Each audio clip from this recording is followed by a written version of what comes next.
जय हिंद दोस्तों। जय हिंद दोस्तों। मैं दीपक चौरसिया आपका अपने चैनल में स्वागत करता हूं। जैसे कि हम प्रैक्टिस सेट चला रहे हैं आर ओ और यूपीपीसीएस का, तो इसमें हम जीएस वर्ड का चला रहे हैं। तो आज हमारा जीएस वर्ड का ये प्रैक्टिस सेट है जो आर ओ टेस्ट सीरीज है। इसमें हिस्ट्री का हम करने जा रहे हैं। ये हिस्ट्री सब्जेक्ट का है और हम अच्छी तरीके से करेंगे। जैसा कि आप देख रहे हैं ये हिस्ट्री का बुकलेट है टेस्ट नंबर 1 का, तो इसे हम अच्छे से प्रैक्टिस करेंगे। तो आइए देखते हैं, शुरू करते हैं अपना काम।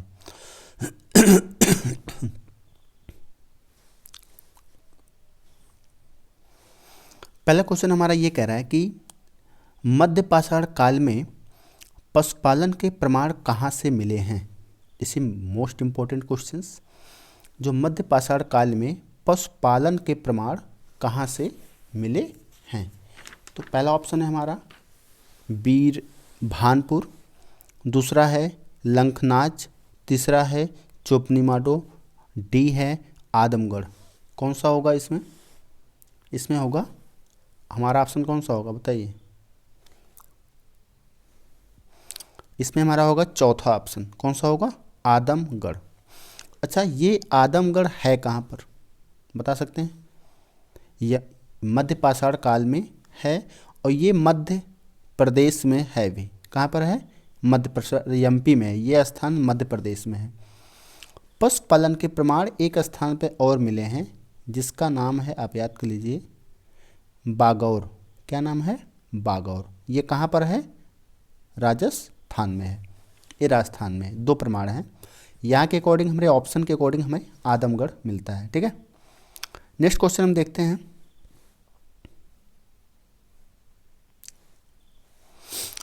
भारतीय उपमहाद्वीप में कृषि के प्राचीनतम साक्ष्य प्राप्त हुए हैं। ऑप्शन आपके कालीबंगा, लहुरादेव, ब्रह्मगिरी, टोकवा। कौन सा होगा बताइए? सब लोग जानते हैं, बहुत इजी क्वेश्चन है। लहुरादेव। क्या है? लहुरादेव। अब बता सकते हैं कि लहुरादेव है कहाँ पर? पूछ सकता है, ऐसे भी क्वेश्चन पूछ सकता है कि कृषि के प्राचीनतम साक्ष्य लहुरादेव से मिले हैं। ये लहुरादेव किस स्टेट में है या स्टेट के किस जिले में है, ऐसा पूछ सकता है। तो लहुरादेव जो है ये यूपी में है। स्टेट पूछे तो कहाँ पे है? यूपी में है, जहाँ पे कृषि के प्राचीनतम साक्ष्य मिले हैं। यूपी के कहाँ पर है? तो यह है संत कबीर नगर जिले में। संत कबीर नगर जिले में है लहुरादेव। ओके, आइए नेक्स्ट क्वेश्चन देखते हैं। अगला तीसरा क्वेश्चन कह रहा है हमारा सिंधु सभ्यता संबंधित है। सिंधु सभ्यता, जिसे हम हड़प्पा सभ्यता भी कहते हैं। तो ये हमारा ऐतिहासिक युग से या प्रागैतिहासिक युग से, उत्तर ऐतिहासिक युग से नहीं। सिंधु सभ्यता ये रिलेटेड टू आद्य ऐतिहासिक युग। किससे करते हैं? आद्य ऐतिहासिक युग से संबंधित है। अगला क्वेश्चन देखते हैं हम। क्वेश्चन नंबर 4, मूर्ति पूजा का आरंभ कब से माना जाता है? मूर्ति पूजा, हम लोग मूर्ति पूजा बहुत साल से करते हुए आ रहे हैं। तो ये कब से स्टार्ट हुआ था, इसको हम जानने का प्रयास करेंगे। पहला ऑप्शन है उत्तर वैदिक काल, दूसरा है पूर्व आर्य काल, मौर्य काल और कुषाण काल। कौन सा होगा बताइए? आर्य काल। हमारे यहाँ आर्य आए थे। आर्य लोग कहाँ से आए थे बताओ? मध्य एशिया से माना जाता है। मैक्स मूलर एक थे इतिहासकार, मैक्स मूलर के अनुसार हमारे जो आर्य लोग थे ये मध्य एशिया से आए थे। हमें बस यहाँ इतना बताना है कि मूर्ति पूजा आरंभ कब से माना जाता है, तो पूर्व आर्य काल से माना जाता है। वैसे सिंधु सभ्यता की अगर हम बात करें, क्या सिंधु सभ्यता में मूर्ति पूजा थी? क्या सिंधु सभ्यता में मूर्ति पूजा थी? तो हाँ, सिंधु सभ्यता में मूर्ति पूजा थी, क्योंकि बहुत सारे साक्ष्य ऐसे मिले हैं कि यहाँ पे मूर्ति पूजा होता था। आइए नेक्स्ट क्वेश्चन देखते हैं। क्वेश्चन नंबर 5 कह रहा है कि सूची फर्स्ट और सूची सेकंड को सुमेलित कीजिए। हड़प्पा बस्ती है किस नदी किनारे स्थित है? हम छोटा कर लेते हैं थोड़ा सा तो क्लियर करते हैं। ठीक है, हड़प्पा, कालीबंगा, लोथल और रोपड़। आप बताइए हड़प्पा किस नदी पर है? हड़प्पा है रावी नदी पर। कालीबंगा किस नदी पर है? तो घग्गर नदी पर है। लोथल किस नदी पर है? भोगवा नदी पर। किस पे है? भोगवा। रोपड़ सतलज नदी पर है। तो ये हमारा ऑप्शन हो जाएगा हड़प्पा का। हड़प्पा किस पे है? रावी नदी पर। ए का तीसरा इसमें ऑप्शन हमारा डी होगा। कौन सा होगा? ऑप्शन हमारा डी होगा। आइए आगे देखते हैं। निम्नलिखित वैदिक देवताओं में से किसे उनका पुरोहित माना जाता था? जो वैदिक देवता थे हमारे, उन लोग पुरोहित किसे मानते थे? बृहस्पति को मानते थे, इंद्र को, अग्नि को, या मारुत को? तो हमारे वैदिक देवता सभी लोग अपने पुरोहित बृहस्पति को मानते थे। इसको मानते थे? बृहस्पति को। ठीक, 6 हो गए। क्वेश्चन नंबर 7 पे आते हैं।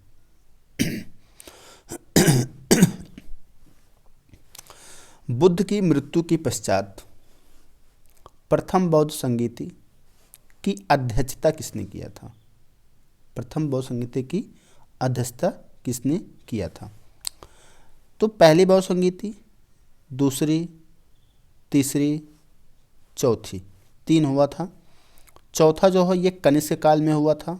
चौथा किसके काल में हुआ था? कनिष्क काल में। क्या पूछ रहा है? प्रथम बौद्ध संगीति किसके काल में हुआ था? तो ये प्रथम जो हुआ था ये अजात शत्रु के काल में हुआ था। किसके काल में हुआ था? अजात शत्रु के काल में हुआ था। और उसमें अध्यक्ष कौन थे? तो महाकश्यप थे। कौन थे? महाकश्यप थे। और हुआ कहाँ था ये? राजगृह में। प्रथम बौद्ध संगीति राजगृह में हुआ था। मैं एक ट्रिक बताता हूँ। स्थान हुआ कहाँ था? एक याद रखना, राज बैस पाट, बस इतना याद रखना।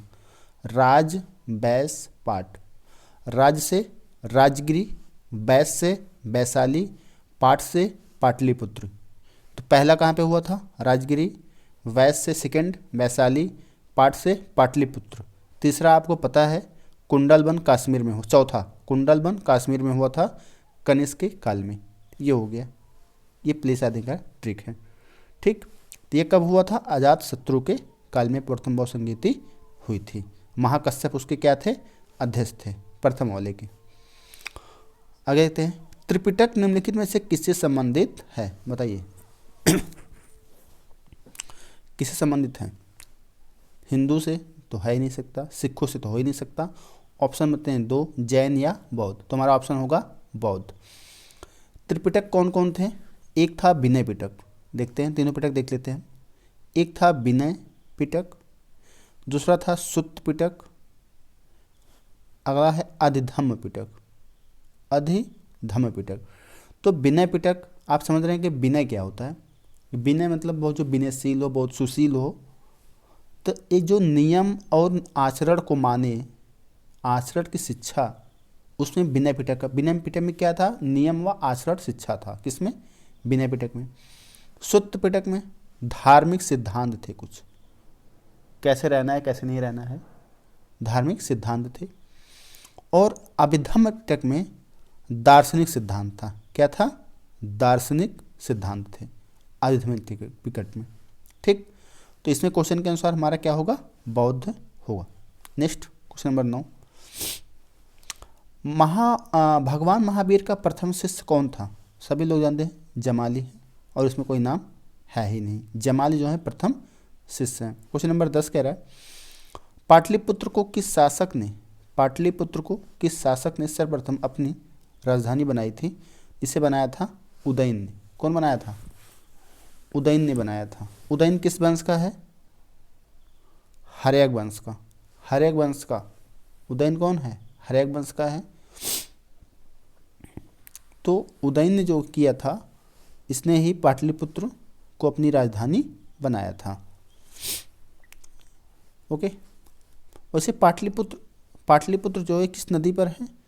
तो गंगा और सोन नदी पर है। गंगा और सोन नदी पर है। ठीक, नेक्स्ट क्वेश्चंस। केवल वह स्तंभ जिसमें अशोक ने स्वयं को मगध का सम्राट बताया, क्वीन स्तंभ, रुमनदेय स्तंभ, मास्की स्तंभ, नहीं भाब्रो स्तंभ, कौन सा होगा? भाब्रू स्तंभ कौन सा होगा? ऐसा स्तंभ जिसमें उसने मगध का सम्राट बताया अपने को। भाब्रू स्तंभ है कहाँ पर? राजस्थान। कहाँ पे है? राजस्थान। इसमें इसने बताया कि मैं मगध का सम्राट हूँ। उस नंबर 12 कह रहा है मौर्य काल में शिक्षा का सर्वाधिक प्रसिद्ध केंद्र कहाँ था? मौर्य काल में, तो मौर्य काल में जो है 3 ऑप्शन, तक्षशिला, नालंदा, काशी, मथुरा। कहाँ पे था बताओ? तक्षशिला था। कहाँ पे था? तक्षशिला। तक्षशिला जो था या हिंदू और बौद्ध का शिक्षा का केंद्र था। तक्षशिला जो है मौर्य काल में शिक्षा का सर्वाधिक बड़ा केंद्र माना जाता है। क्वेश्चन नंबर 13, गुप्त काल में उत्तर भारतीय व्यापार निम्नलिखित में से किस पत्तन से संचालित होता था? बताइए। भड़ौच से, काम्बे से, कल्याण से, ताम्रलिप्ति से। कहाँ से होता था? तुम्हारा होगा ताम्रलिप्त। कहाँ से होता था? ताम्रलिप्त। गुप्त काल की बात कर रहा है। जो व्यापार होते थे, पत्तन मतलब बंदरगाह, पत्तन मतलब बंदरगाह, तो ताम्रलिप्ति से होता था। आइए देखते हैं क्वेश्चन नंबर 14, एलोरा के प्रसिद्ध कैलाश मंदिर का निर्माण से कौन से शासक संबंध रहा? बताइए। चोल का, पल्लव का, राष्ट्रकूट का या चालुक्य का? किससे रहा बताइए। एलोरा का जो कैलाश मंदिर है ये संबंध रहता है राष्ट्रकूट वंश से। किस वंश से? राष्ट्रकूट वंश। और ये कैलाश मंदिर जो है ये शिव को समर्पित है। किसे? शिव को समर्पित है। राष्ट्रकूट का जो ये प्रथम शासक था, राष्ट्रकूट का जो शासक था कृष्ण प्रथम। कौन था? कृष्ण प्रथम। ये इसी काल में कैलाश मंदिर का संबंधित है, निर्माण हुआ था। ये राष्ट्रकूट, किस प्रथम कौन था? ये राष्ट्रकूट वंश का शासक था। अगला क्वेश्चन,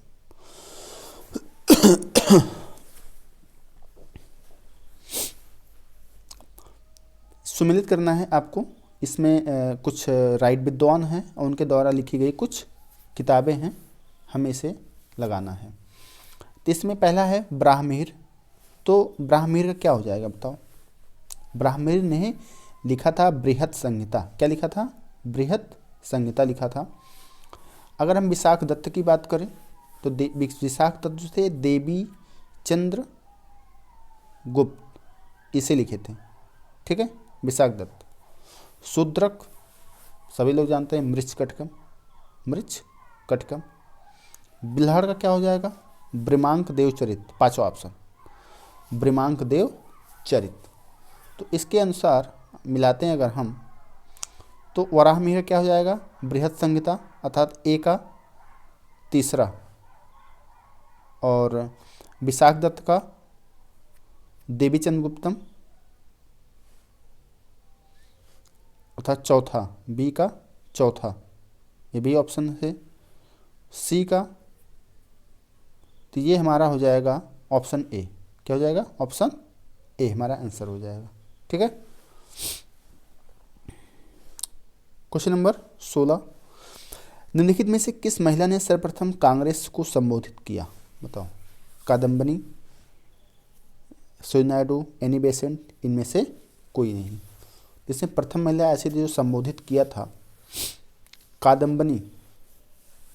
कादम्बनी ने, प्रथम महिला कौन थी? कादम्बनी गांगुली ने संबोधित किया था। अगर पूछा जाए कि किस अधिवेशन में, तो ये कलकत्ता अधिवेशन में। किस अधिवेशन में? कलकत्ता अधिवेशन में। ये कब हुआ था? 1990 में। इसकी अध्यक्षता कौन किया था? फिरोज शाह मेहता। फिरोज शाह मेहता। तो प्रथम कांग्रेस संबोधित किया गया था कादम्बनी गांगुली को। कहाँ पे हुआ था? कोलकाता में 1990 में। फिरोज शाह मेहता इसे क्या थे? अध्यक्ष थे। ठीक। अगला क्वेश्चन, क्वेश्चन नंबर 17, निम्नलिखित में से किस अधिवेशन में कांग्रेस के साथ राष्ट्रीय शब्द शामिल हुआ था? बताइए, बहुत इंपॉर्टेंट प्रश्न है। कांग्रेस के साथ राष्ट्रीय शब्द, पहले कांग्रेस में राष्ट्रीय शब्द नहीं था, पहले कांग्रेस में राष्ट्रीय शब्द नहीं था। तो हुआ था नागपुर अधिवेशन 1891 में। इसी में राष्ट्रीय शब्द, कांग्रेस में राष्ट्रीय शब्द जोड़ा गया। और इसके अध्यक्षता कौन कर रहे थे बताइए? इसके अध्यक्षता कर रहे थे पी आनंद चार्ल ने इसकी अध्यक्षता कर रहे थे। नागपुर अधिवेशन में सर्वप्रथम कांग्रेस में राष्ट्रीय शब्द जोड़ा गया। क्वेश्चन नंबर 18, कांग्रेस के प्रथम अधिवेशन में निम्नलिखित में से कौन शामिल नहीं था? बताइए, प्रथम अधिवेशन की बात हो रही है। सबसे पहले बताइए, कांग्रेस का जो प्रथम अधिवेशन कब हुआ था? तो ये हुआ था 1885 में। कहाँ हुआ था?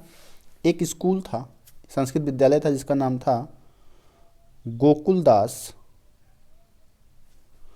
तेजपाल संस्कृत विद्यालय। संस्कृत विद्यालय कहाँ पे था? ये मुंबई में था। यहीं पे कांग्रेस का प्रथम अधिवेशन हुआ था। और भी इसमें क्वेश्चंस हैं, ऐसे पूछ सकता है कि इसकी अध्यक्षता कौन किया था उस समय?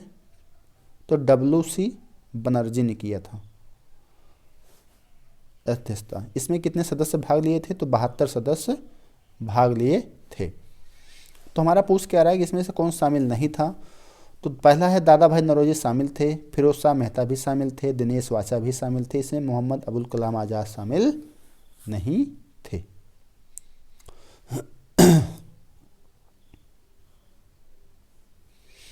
क्वेश्चन नंबर 19 हम देखते हैं। कह रहा है ब्रिटिश ईस्ट इंडिया एसोसिएशन, छोटा कर लेते हैं थोड़ा सा, ऑप्शन भी दिखाई दे हमको।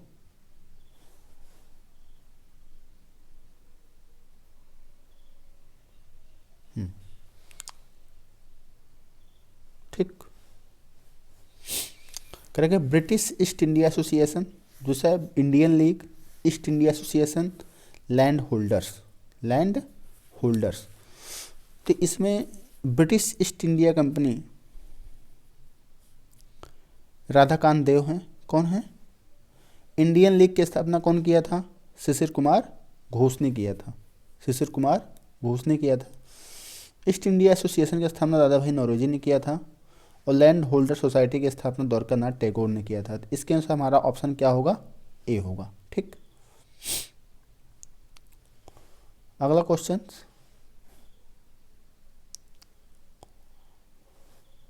सुगौली की संधि, सुगौली की संधि हुई थी, कब हुआ था?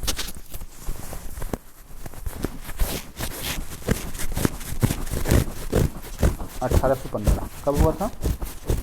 1815। किसके किसके बीच हुआ था? सुगौली की जो संधि है ये 1815 में किसके किसके बीच हुआ था? तो ये हुआ था east India company plus Nepal के राजा के बीच हुआ था। नेपाल के राजा के बीच हुआ था ये संधि। ठीक,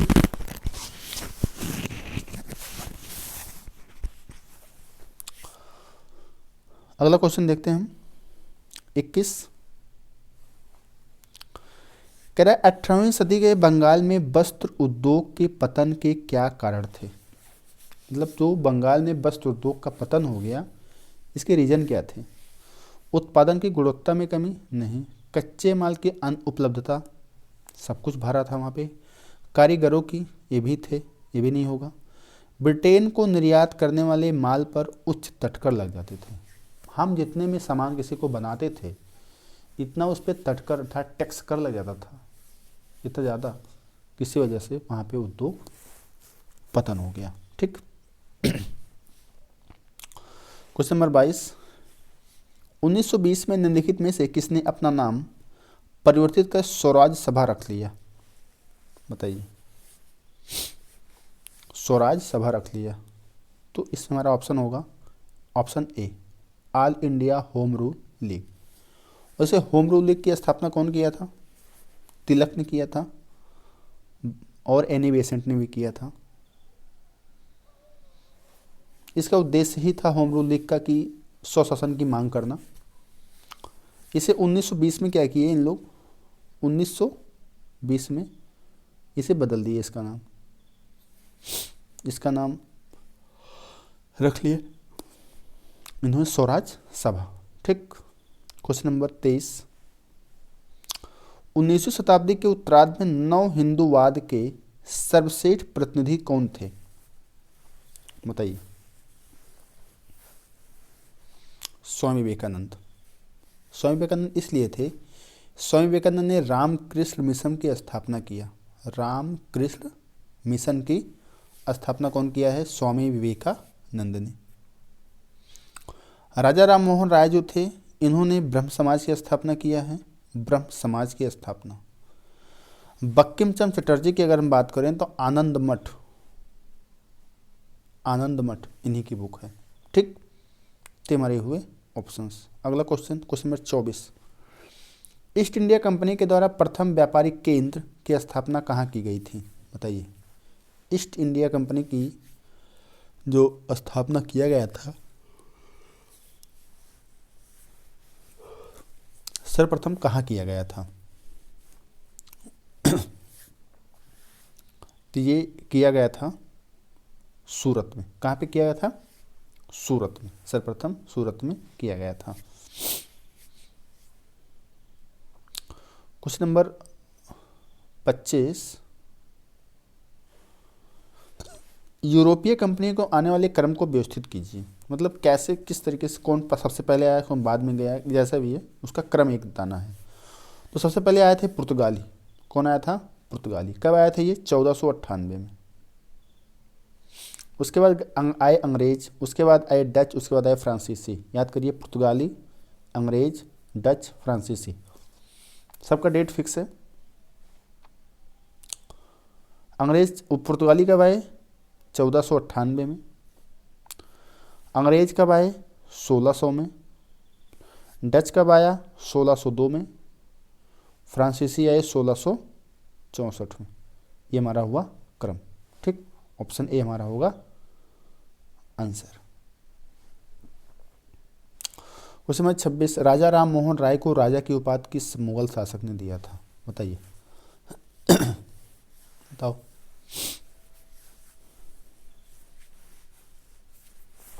इसे दिया था अकबर द्वितीय ने। कौन दिया था? अकबर द्वितीय ने राजा राम मोहन राय को राजा की उपाधि दिया गया था। एक चीज़ बताइए कि राजा राम मोहन राय जो हैं, इनकी समाधि कहाँ बनी हुई है? समाधि, इनकी समाधि ब्रिटेन में है। ब्रिटेन के एक शहर है ब्रिस्टल। ब्रिस्टल कभी क्वेश्चन पूछता है, ब्रिस्टल शहर में इनकी समाधि बनी हुई है। किसका? राजा राम मोहन राय का। क्वेश्चन नंबर 27, इसमें देखना है कि Lord Dalhousie, Lord William Bentinck, Lord Ripon और लॉर्ड कर्जन। बताइए। लॉर्ड कर्जन किससे संबंधित हैं? बंगाल विभाजन से। लॉर्ड कर्जन जो हैं बंगाल विभाजन से संबंधित हैं। व्यापकगत सिद्धांत कौन संबंधित है? डलहौजी। व्यापकगत सिद्धांत से डलहौजी संबंधित हैं। लॉर्ड विलियम जो बेंटिक हैं वो सती प्रथा संबंधित हैं। रिपन स्थानीय स्वशासक से संबंधित हैं। इसमें हमारा ऑप्शन कौन सा होगा? 4, 1, 2, 3। हमारा ऑप्शन ए होगा। ठीक। क्वेश्चन नंबर 28, बंगाल के किस नवाब ने राजधानी को मुर्शिदाबाद से मुंगेर स्थापित कर दिया? देखिए, इसमें हुआ क्या था कि 1764 में बक्सर का जब युद्ध हुआ था, बक्सर का युद्ध हुआ, तो अंग्रेजों ने क्या किया कि मीर जाफर को, किसे? मीर जाफर को बंगाल का नवाब बना दिया एक षड्यंत्र के माध्यम से। फिर षड्यंत्र करके मीर जाफर को हटा दिया वहाँ से। मीर जाफर को हटा दिया। उसके बाद वहाँ पे बने कौन? जब मीर जाफर हटे तो बने कौन? मीर कासिम। और जब मीर कासिम बना तो इसने अपनी राजधानी मुर्शिदाबाद से मुंगेर स्थानांतरित कर दिया। क्या किया? मुर्शिदाबाद से मुंगेर कौन स्थापित किया था? मीर कासिम, न कि Mir Jafar. Okay. Next question 29,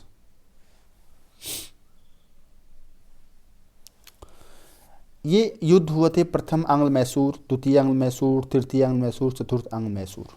आंग्ल मैसूर का मतलब ये होता है कि आंग्ल मतलब अंग्रेज, मैसूर मतलब जो मैसूर के शासक रहते थे उस समय। तो ये पूछ रहा है कि कौन सुमेलित नहीं है। आंग्ल मैसूर युद्ध जो हुआ था ये 1767 से 69 मद्रास में ही हुआ था और मद्रास की संधि से ये समाप्त हुआ था प्रथम। द्वितीय मैसूर 1780-84 में हुआ था और ये मंगलौर की संधि से समाप्त हुआ था। कौन? द्वितीय। तृतीय मैसूर युद्ध जो है 1790 से 92 चला था और रंगपट्टनम की संधि से समाप्त हुआ था। चतुर्थ मैसूर युद्ध यहाँ पे नहीं हुआ था, ये 1799 में 1700 गलत है, 1799 नहीं 1782 सालाबाई की संधि से हुआ था। किसके? 1799 नहीं 1782 है यहाँ पर कि सालाबाई संधि से समाप्त हुआ। हमारा गलत क्या होगा? Option D. लास्ट क्वेश्चन हम करने वाले, 30 क्वेश्चन आज करेंगे केवल। प्राचीन स्मारक संरक्षण एक्ट किस गवर्नर जनरल के कार्यकाल में पारित हुआ था? प्राचीन स्मारक संरक्षण एक्ट, तो ये हुआ था लॉर्ड कर्जन के काल में। उन्होंने 1904 में इसे कुछ इमारतों को मरम्मत कराने के लिए इस एक्ट को पारित किया था। ठीक है, 1904 में। तो हमारे हुए 30 क्वेश्चन। हमने इतिहास के 30 क्वेश्चन को अच्छे से प्रैक्टिस किया है। जो भी नए व्यूअर हैं हमारे चैनल को सब्सक्राइब करें, लाइक करें, शेयर करें। जय हिंद दोस्तों, नमस्कार।